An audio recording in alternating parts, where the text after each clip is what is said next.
it's Lori with Behavior Education at Spirit Keeper Animal Sanctuary. Welcome to Super Dwarf Sunday for Sunday, July 2nd, 2023. And welcome to the month of July.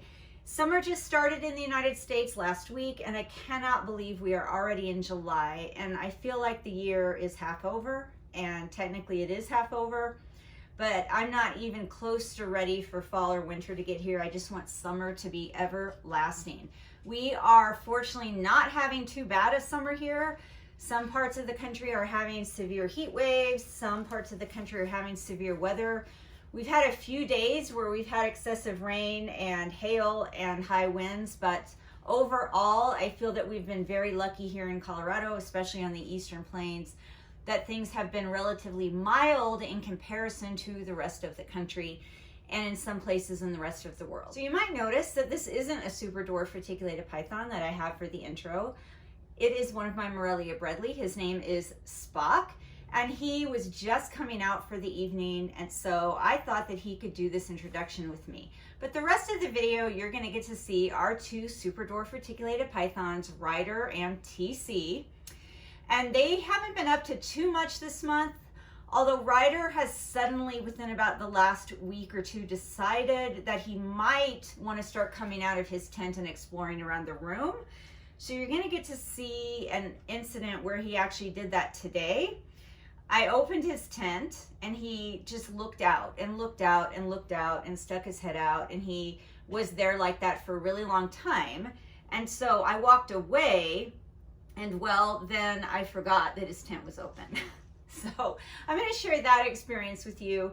And then TC actually got to go outside. He was out exploring earlier this week, actually last weekend, a week ago, when JZ from JZ Reptiles and I were working on things for the habitat use study of the ball python deep dive. We were loading some enclosures and equipment into JZ's car for him to take to his facility, and then we were putting citizen scientist kits together and putting in a test enclosure together here.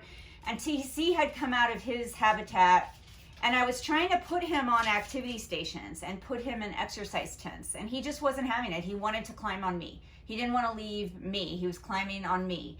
So he went out to the barn with me. I had so much equipment here that some of it had to be stored in our horse barn aisle. So JZ and I were out there in the horse barn. TC came with me. It became very difficult to load things in JZ's car with TC in my arms and crawling on me. And so, oh, Spock, where are you going? Hang out with me for just a few more minutes. So I put TC on a chair that we have in the barn, and he stayed on that chair and just watched us the entire time. Then we moved to the house to carry stuff from the house to what used to be the garage, and we just converted into a quarantine room, an isolation room, and sort of a studio workspace. And TC was on the chair in the barn, so I just carried the chair into the front yard and put him on the picnic table on the chair. And he stayed there until we were ready to go to the workspace. And then I took him into the workspace, and he stayed on the parrot tree, which I've moved out there. The entire day that JZ and I were working, TC was content to stay on that parrot tree and just watch us work. And it was late in the evening when I ended up bringing him inside. So you're just going to get to see him actually on the parrot tree. Unfortunately, we were so busy, I didn't film any of the rest of TC and all the stuff that he was doing that day. But he did get to spend a lot of time outside that day and just watching us, and he seemed very content to do that. So I do think super dwarf reticulated pythons, if they are well socialized, if they are treated well, if they are trained, make really excellent family companions and can potentially be very good family snakes, with the caveat that they're trained from an early age and that they're well socialized, and you set certain parameters for them and you have clear communication with them. So with that, I'm going to let Spock climb on this activity stand behind me because it seems like that's what he wants to do. And I am going to let you watch a little bit of footage of Ryder and TC from the last week. And I'm going to wish you guys all a great weekend.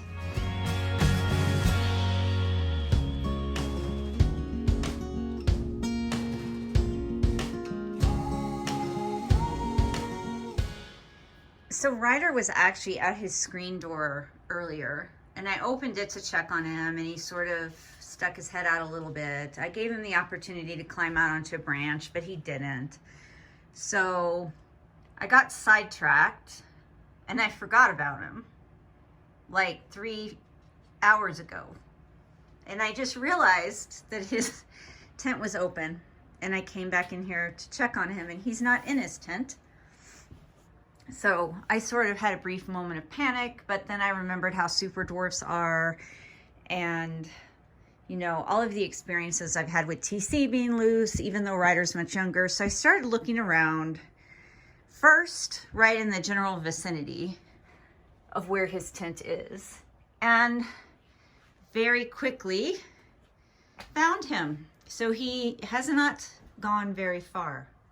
And that was a huge relief because I messed up and forgot that he was not loose, but that his door was open and he had the potential to get loose.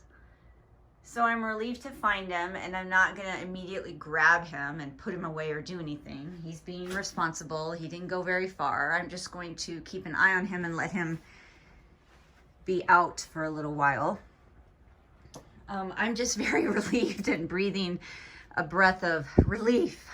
So you see he's not very far from his tent. So in 3 hours, that's how far he went. If it had been TC, he would have been in a different room. So Ryder has a very different personality than TC. He's not as adventurous. And I'm wondering if that's because Ryder was much older when I got him. So he didn't come here until he was like, I don't know, 8 months old or something. And TC was 8 weeks old. So TC was exposed to options, opportunities, agency, the ability to make his own choices from a very, very young age. And Ryder, not so much. Hey Ryder, you freaked me. I freaked myself out. You didn't do anything wrong. It was totally me. And thank you for not going far. You're a good boy. And I'm just going to let you be out for a little while since you're being a good boy. Say hi to everybody and say, Happy Super Dwarf Sunday. Can you say that? Come on, give me some tongue flicks. There you go. Good boy.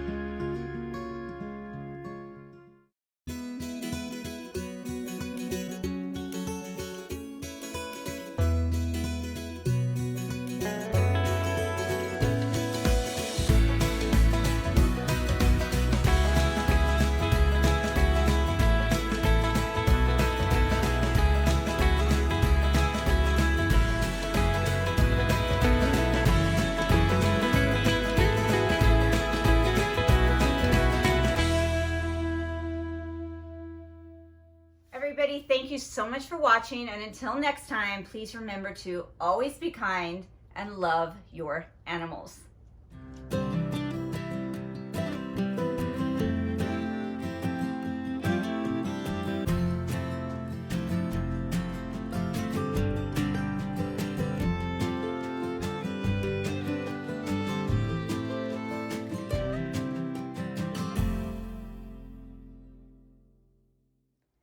So if you stayed around this long, I ended up putting Spock in this mesh tent because I have to go out and feed horses, and I just wasn't comfortable with him staying on that activity stand out in the open. I feel like he's still too small to free roam, although I'm training him to free roam and I'm habituating him to that.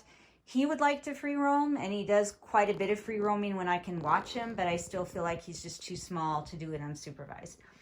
So this is a really cool tent. It's one of those things that's made to go outside around plants and protect them from insects and things. And I have it laying on its side. This green part is the bottom, and it's meant to stand up tall. But I have it laying on its side, and right now I have the zipper on the top. But I have actually a snake living in one, a Brettles python living in one, because they do fine in open air in our climate. And I have the zipper on the side, which makes it like a front opening enclosure. but they make these in all sizes, and this big one is actually 5 feet by 3 feet by 3 feet. So it's a ginormous enclosure, 5 by 3 by 3.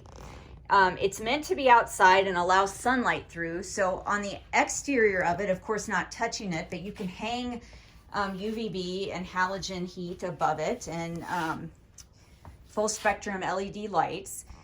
And it's just huge. It's really huge. The snakes that I have exercising in them, or the one snake I have actually living in, well, actually Spock lives in one similar to this, Hera lives in one, and they're both Morelia Bredli. They seem to really be content in them. And I think this was like $60 or $70 on Amazon. So basically a 5 by 3 by 3 for $60.